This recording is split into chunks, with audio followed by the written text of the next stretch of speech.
Postcards from Princess, last cigarettes, St. Patrick's and the West End, Toronto, Polish bar backache, and I can't wait to see you, can't wait to be alone, and I'll call you tomorrow from Winnipeg, Saskatchewan.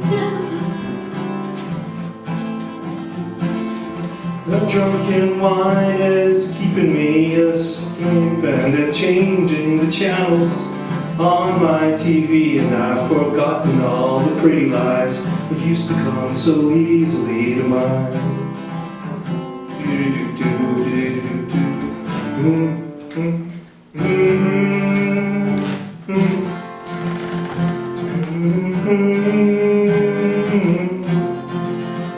And the stars aren't guiding us home, they're just dragging us backwards and forwards till dawn. Till dawn. Oh, finish what you're doing and kiss me on the mouth, and call up all your friends for a quiet night out. And this dance is no race, and death is no dream, and she's treating the jukebox like a washing machine. Oh, shake me from this feeling and awake me from the couch. The words are so close, but I can't make them out. And this house is so quiet, this house is so still, and I told you that I loved you, always have and always will.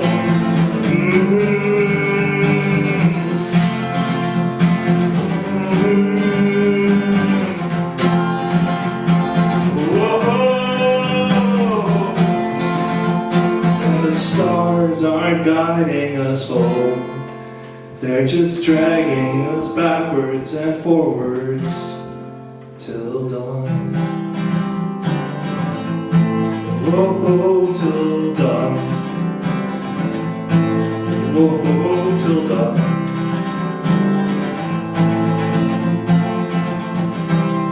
Thank you. So for the most part, the electronics, chair, and stage and lighting work. I'm Squigs. I'll be your host for the evening of another round of Caravan Open Stage. Give yourselves a round of applause. Keeping it alive. Staying warm in the lovely weather we've been having. Right. Thanks, Aaron, for the guitar. So, yeah, there's a couple standards of this open mic, as for most open mics are. Musicians get 2 songs. Spoken word artists, comedians, rants, 5 minutes. Belly dancers, that's still debatable. I guess we'll give it a few minutes and see how it goes. If anyone hasn't signed up, there's a sign sheet right there. And yeah, as well, there are 5 rules specific to this open mic, this Caravan Open Stage. First rule being that there are no apologies on the stage. When you appear, you're performing, you mess up, you slip up, it's fine. You know what I mean? It's not a judgy audience most of the time. And yeah, so just keep going, no apologies. First rule. Second rule is we are recording and we put the stuff online. Try to keep it family friendly, so watch your language, no swearing, no, how was it? See you next Tuesdays, keep that under wraps. And third rule being, of course, fuck the second rule. Fuck the second rule. Yeah, but only the second rule. Only the second rule. Only the second rule, that's right. I'm going to apologize for that. And the 5th and final rule of Caravan is that there are no bad performances, just practice for next week. Alright, so we're going to get the show rolling. Who's up first? Come to the stage. Sorry. Mace, you got that? Sorry, man.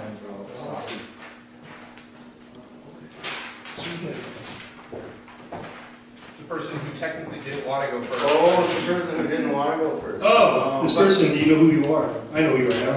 It is David. Everyone give David a round of applause.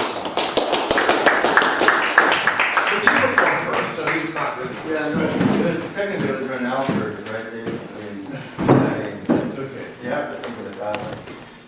The only way to move on.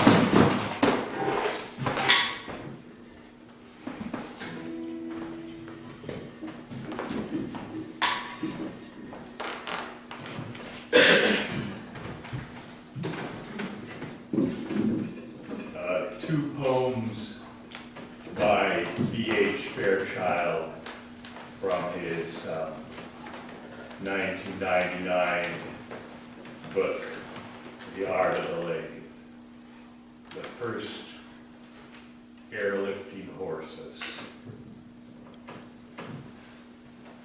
Boy soldiers gawk and babble, eyes wrapped in what seems like worship as the horses rise in the bludgeoned air. A brush fire is swarming roads and highways, and the last way out is up or a flatboat in the lagoon. We used to drop the reins and let them race there, hurdling driftwood, heaps of kelp, waves lapping in the sand in a lace maker's weave of sea and foam. Now they are startled into flight, and the air, stunned and savaged by the propeller's flail, must be a sudden storm their skins for the first time have failed to sense.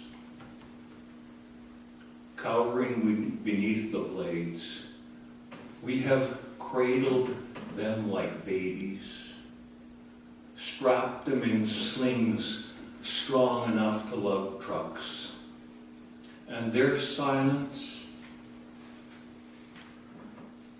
is the purest tone of panic. Their great necks crane and arch, the eyes flame, and their spidery shadows, big-bellowed and stiff-legged, swallow us, then dwindle to blotches on the tarmac as they lift. The cable that hauls them up like some kind of spiritual harness vanishes from sight. Their hooves pummel the heavy wind, and the earth they rode 1,000 days or more falls away in hunks of brown and yellow. Even the weight of their bodies has abandoned them. But now they are the gods we always wanted, winged as any myth, strange, distant, real. And we will never be ourselves till they return.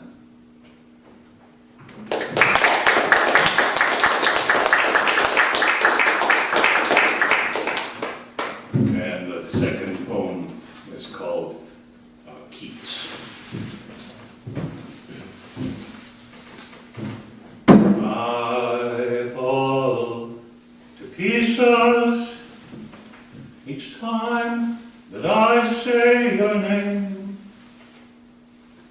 I fall to pieces. How can I be just a friend?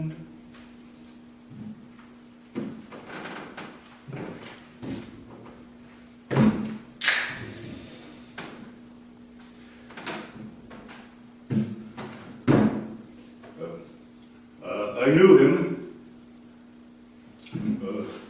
He ran the lathe next to mine. Perfectionist and madman, even on overtime Saturday night. Hum of the crowd floating from the ballpark, shouts, slamming doors from the bar down the street. He would lean into the lathe and make a little song with the honing cloth, rubbing the edges, smiling like a man asleep, dreaming. A short guy, but fearless. Oh, at Margie's, he would take no lip. He put the mechanic big as a Buick through a stack of crates out back and walked away with a broken thumb, but never said a word.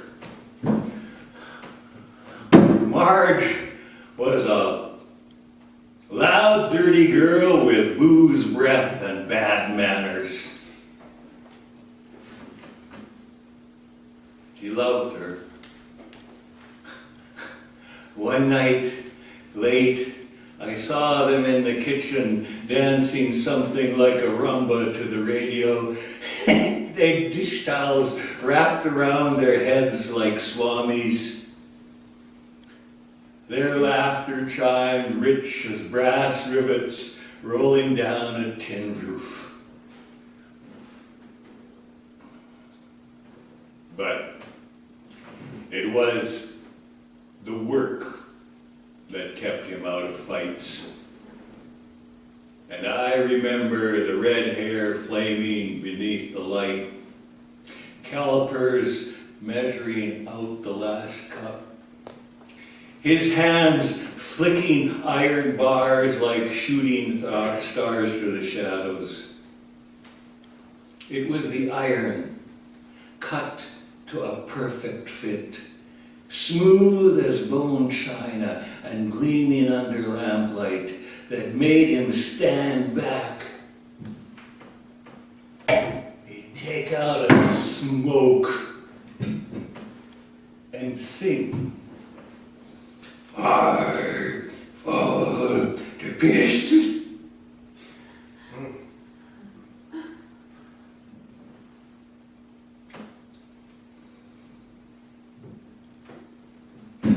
It was the dust that got him. His lungs collapsed from breathing in a life of work. Lying there, his hands are what I can't forget. You want me to act like we've never kissed. You want me to forget, pretend we've never met. And I try, but I haven't yet. You walk by, and I fall to pieces. You walk by,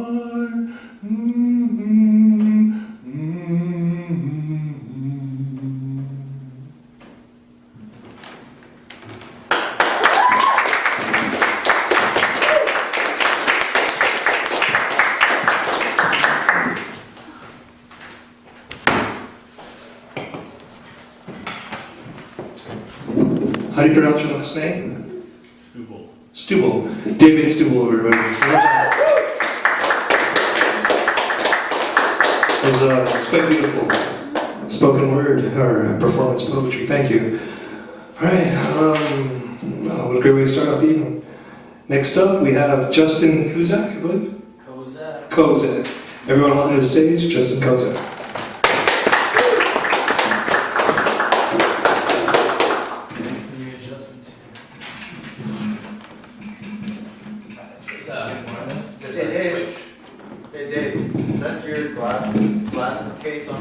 Yeah, it is. Oh, okay. Do you drink beer? Just Do one, you two. drink beer? I have an extra one. So.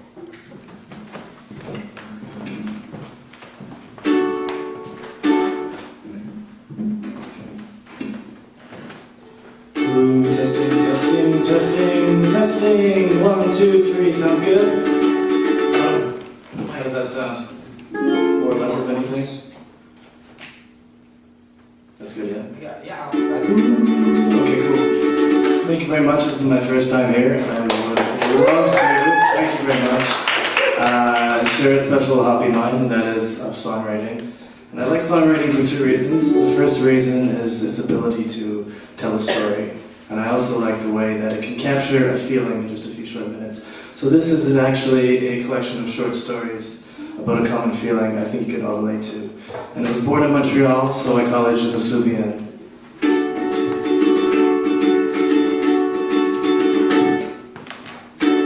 Je me souviens de ce bar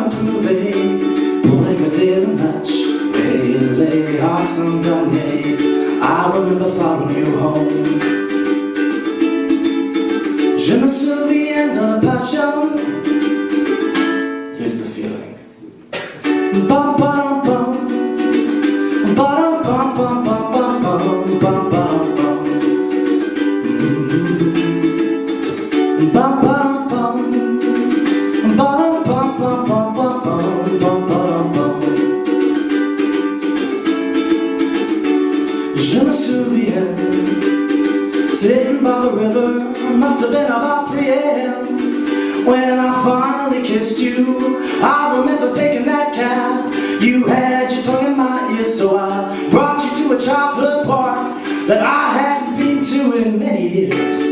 Ba-da-da-dum, ba-dum-bum-bum-bum-bum-bum, ba-ba-dum-bum. Ba-ba-dum-bum, ba-ba-bum-bum-bum-bum.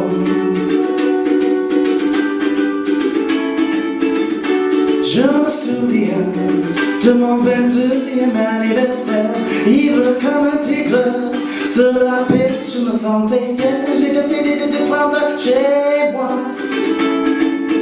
puis de te garder le lendemain. For a little more, ba-ba-dum-bum, ba-dum-bum-bum-bum-bum-bum, ba-ba-dum-bum. Ba-ba-dum-bum, ba-dum-bum-bum-bum-bum-bum-bum. This one is rated PG-14. Je me souviens when I offered you a beer, oh, but you stayed for two.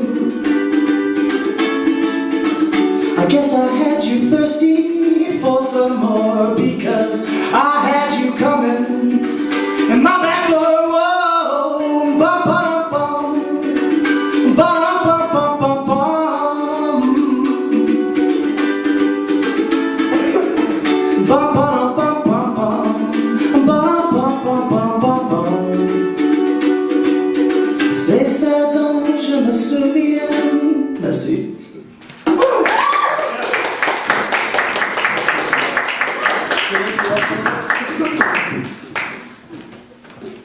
Thank you very much. Love it. Okay, I'm going to sing a brand new song which I have never sang to anyone but a couple friends before. This is a love song. This is my very first love song. And I wrote it on a southbound bus out of San Francisco this summer. And it took me a while to kind of put the words together in the way that I wanted it to, but and it's nice because when you're falling in love, all you want to do is think about it anyway, so writing a song is the perfect thing to pass the time. And when I finally finished the song, I ripped the pages out of my notebook and I sent it back to California. And hopefully I can one day sing it back in California. The song is called Foster.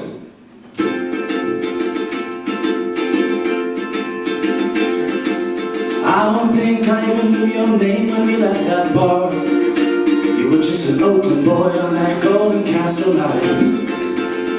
A couple of stranger souls went off and we were only looking for a spot to be alone. And how could I know you'd still be on my mind? Oh, take me back down to that bar and take me to the park and take that West Coast feeling from my head and send it right down to my toes. Yeah, push that cork into the wine. Take my hand and take up all my time. Take me to Ocean Beach and take off all my clothes. San Francisco lit on me. My wandering heart can't take no more. How slow that sunset to the sea, it gave me a reason to believe. Foster, you're the boy I came to California for.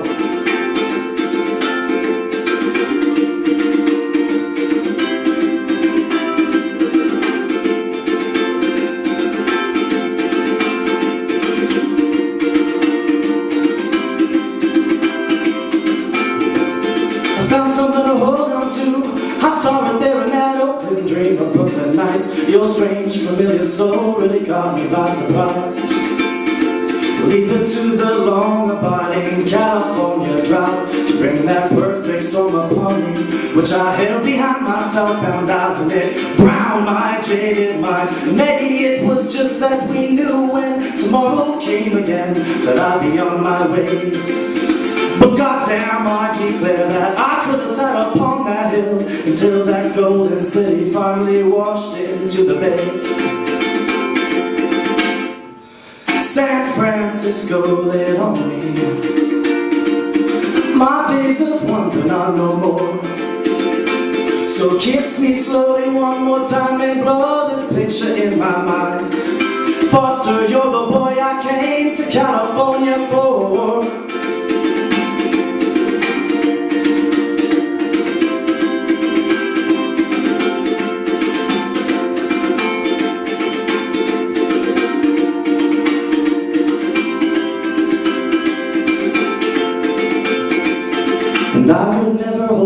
down, so I will never say that you should change the way you run around and give it all away. And I see the open road, and in my heart I know that I'll fall in love again someday.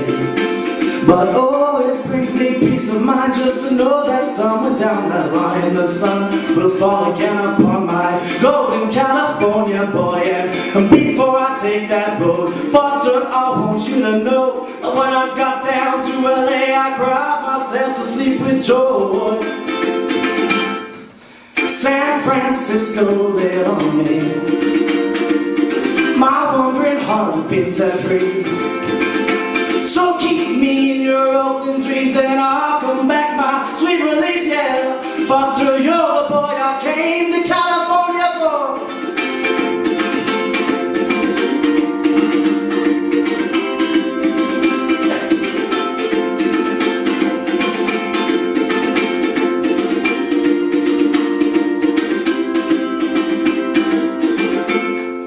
Thank you.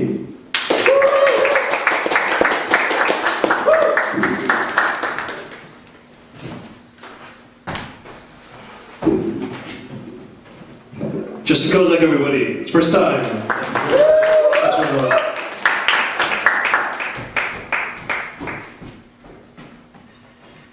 He's writing down the Wi-Fi password for me. I'm wondering why he went back there. In an awkward location. Thanks for that. Oh, and that was lovely. Good job. So bringing up our next performer, it's Yvette. We all know Yvette. We all love Yvette. Give Yvette a round of applause.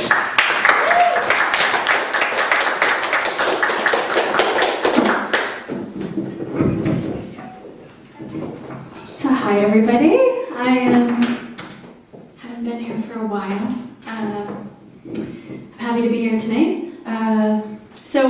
I'm usually a spoken word artist here. I'm really known as a spoken word artist, and I'm also a theater artist. And at the moment, I'm in a play, and it's called Anne of Green Gables. And I'm with Dramatic Theater Productions, and we have our run. We're starting our run this Thursday, October 29th. Opening night is 7 p.m. It'll be at 7 p.m. And the theater is the Bandwidth Theater. It's on Alice and Maryland. Anybody know the theater? Ring a bell? Anybody?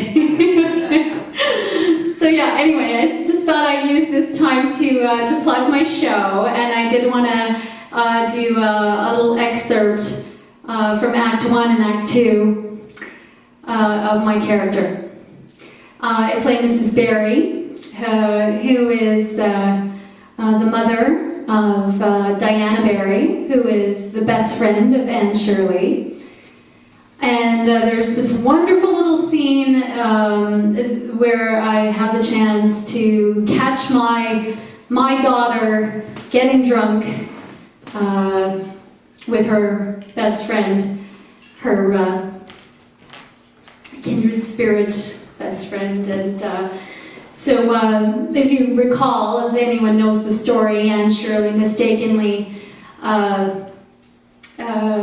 serves her best friend currant wine instead of the raspberry cordial that she thinks she's serving, right? So anyway, my character, Mrs. Barry, walks in and she catches her daughter all stumbling and drunk, and so Diana Barry falls into my arms, and I say this.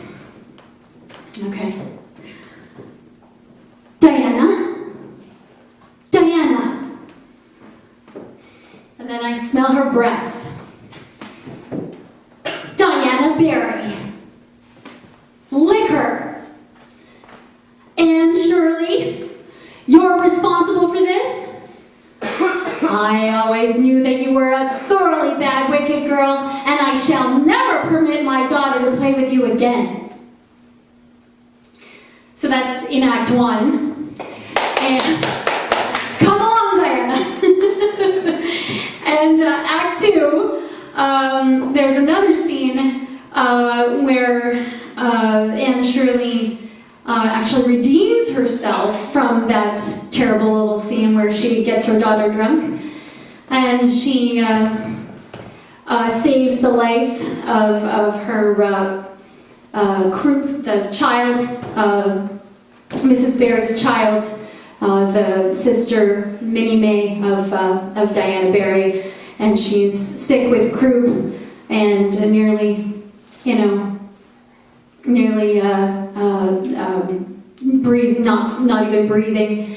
And so Diana goes for help with Anne, and comes to help Diana with the child, and she knows exactly what to do because she's had experience with the croup before, because she used to live with Mrs.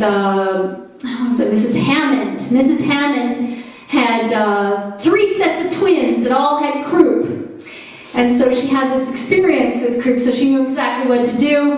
And my character, Mrs. Barry, comes in after, Anne takes care of the problem. And I say, "My baby, where is she?" And then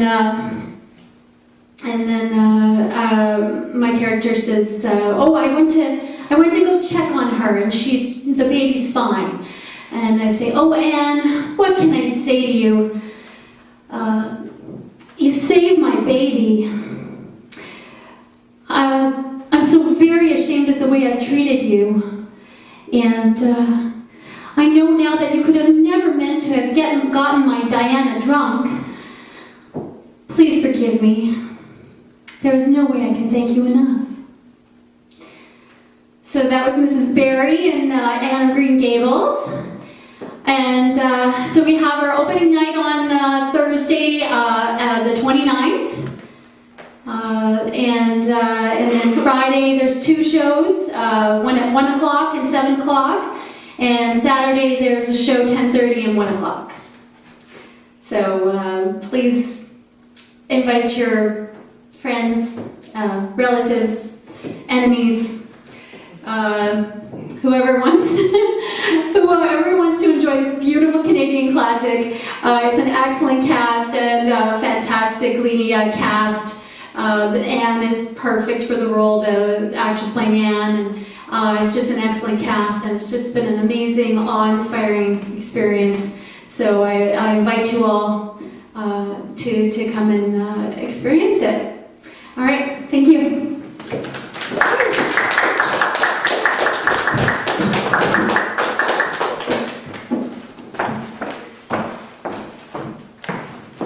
Thank you, Yvette. One more time for Yvette.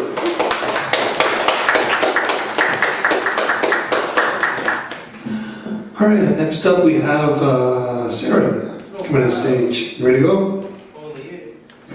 It's your time. It's not So- allowed. You were saying that was good earlier. I'm barely human, so I don't You know. said. All right, everyone, welcome Sarah to the stage.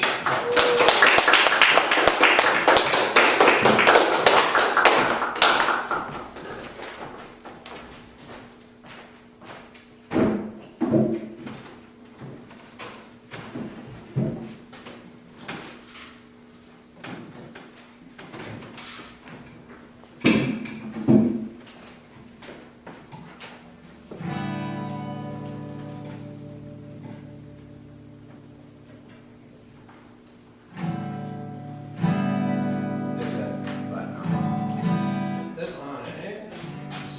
Yeah. Wait, is it on? And now? It's on?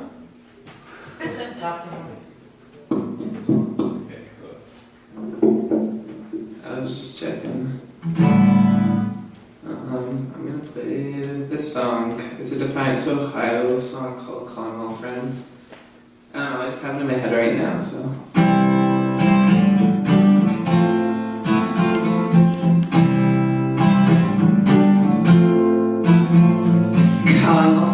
share the real talk, talking just to feel it sent home. We had when we left last year.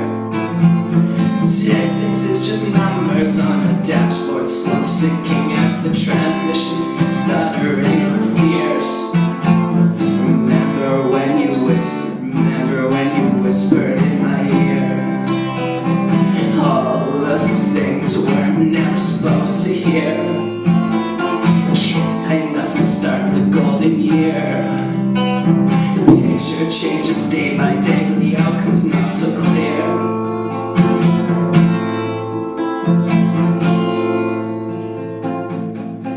Don't think I'll see you around this winter with my tongue chopped full of splinters, too embarrassed just to say what I've been thinking.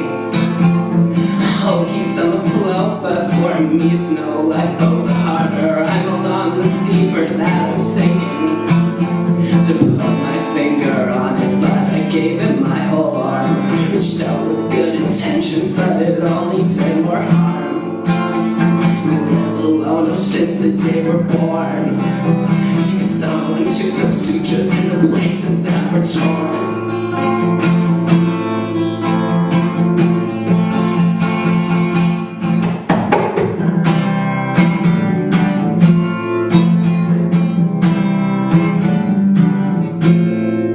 And then I'll play something totally different.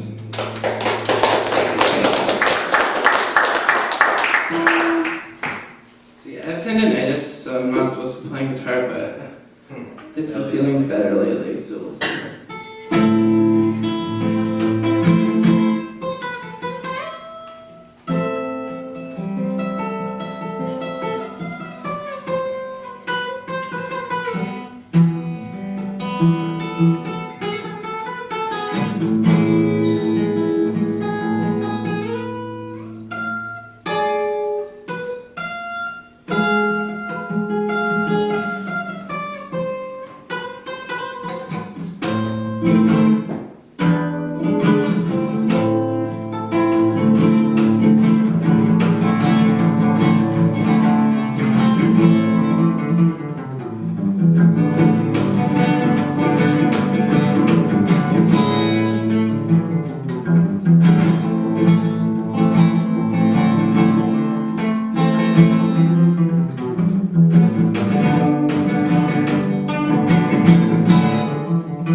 Everything is covered in its darkness.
Thank you. One more time for Sarah.